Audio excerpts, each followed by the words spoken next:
Buongiorno e ben ritrovati con l'informazione flash di newsicilia.it.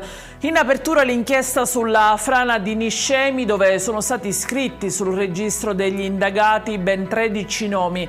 Tra questi vi sono i presidenti della regione siciliana in carica dal 2010 al 2026, Crocetta, Lombardo, Musumeci e Schifani. Lo ha reso noto il procuratore di Gela, Salvatore Vella. Si indaga per disastro colposo e danneggiamento. Abbiamo più volte chiesto al Ministero di incontrarci per fare il punto della situazione, ma ad oggi ci è stato negato.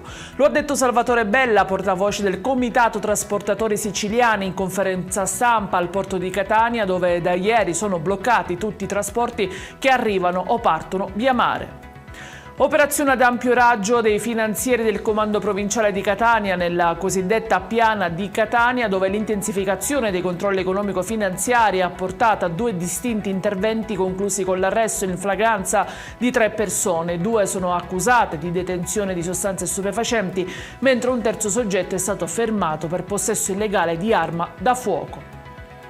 È stato rintracciato e arrestato dalla Polizia di Stato di Catania un uomo di 60 anni, ex dirigente della Polizia Penitenziaria in servizio nel carcere di Catania Bicocca, condannato in via definitiva a 10 anni di reclusione per corruzione e concorso esterno in associazione mafiosa. Si nascondeva in un'abitazione del quartiere di Librino. In chiusura il maltempo, notte di piogge intense a Palermo con strade allagate e disagi soprattutto per gli automobilisti. Un uomo a bordo di una Mercedes è rimasto bloccato in via Emera, è stato costretto a uscire dal finestrino dell'abitacolo per rifugiarsi sul tettuccio della vettura in attesa dei soccorsi.